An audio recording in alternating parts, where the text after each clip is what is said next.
Hello and welcome to 5 Minute Math.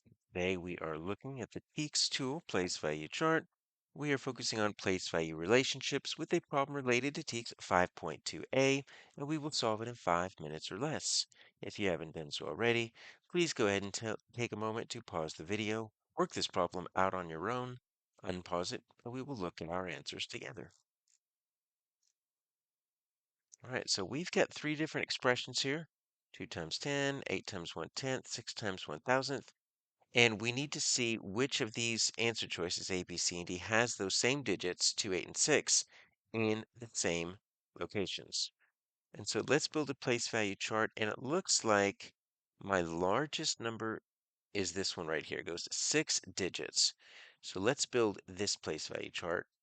And what I want to do is it's going to kind of cut it in half like this. That's going to be my decimal points. And I'm just going to draw some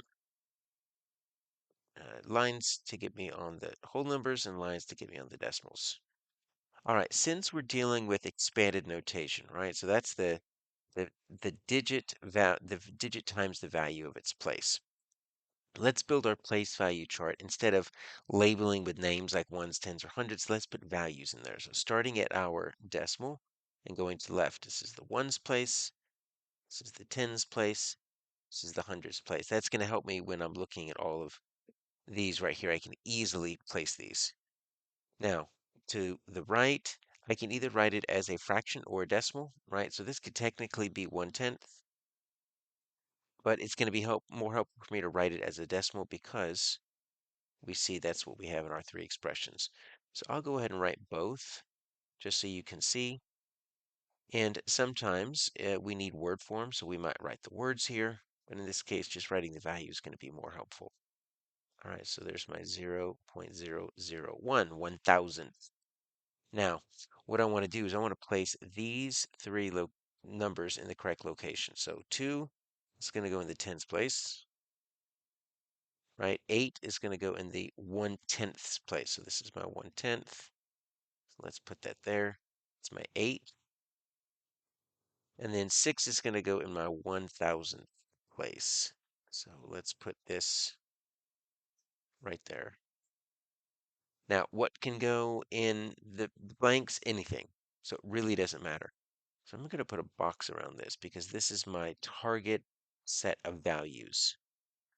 2 in the tenths, 8 in the 2 in the tens, 8 in the tenths, 6 in the thousandths. So now we just start building our numbers, and I like to build them from the decimal point to make sure. Because if you just go left to right, look what happens if I just go left to right. If I just write 28.601, you notice everything is in the wrong spot. That 28 turns into 286. So that's why we don't just go left to right. We start with our decimal point. That's our anchor.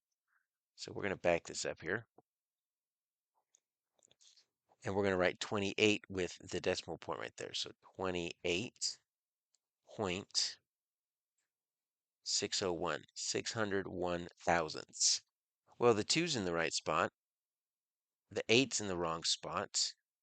And that 6 is in the wrong spot, right? So that 6 is in the wrong. So that's a big no. Not going to work. 286. All right. So starting with my decimal here, moving to the left, 286 is going to look like this. 286. Well, I can already tell you that that 2 is in the wrong spot because I've got that 8 sitting right there. So that's no good. I've got 601. It's okay if you have 6 more than once, like you can repeat that. That 6, that's in the wrong spot. And then, I mean, it's just not looking good. All right, so definitely not A, definitely not B. So I've got 2 as my only whole number. So that means I've got nothing in the tens place. Well, that's incorrect. I need something in the tens place. I need a 2 in the tens place. 086. Okay, that 6 is in the correct spot, but then that 8 is in the wrong spot. So let's hope it's D. I've got 20. That works. And 806 thousandths. Okay, there's my 806. So that 8 is in the tenths place. That 6 is in the thousandths place. All right, finally, the last one works. My answer is D.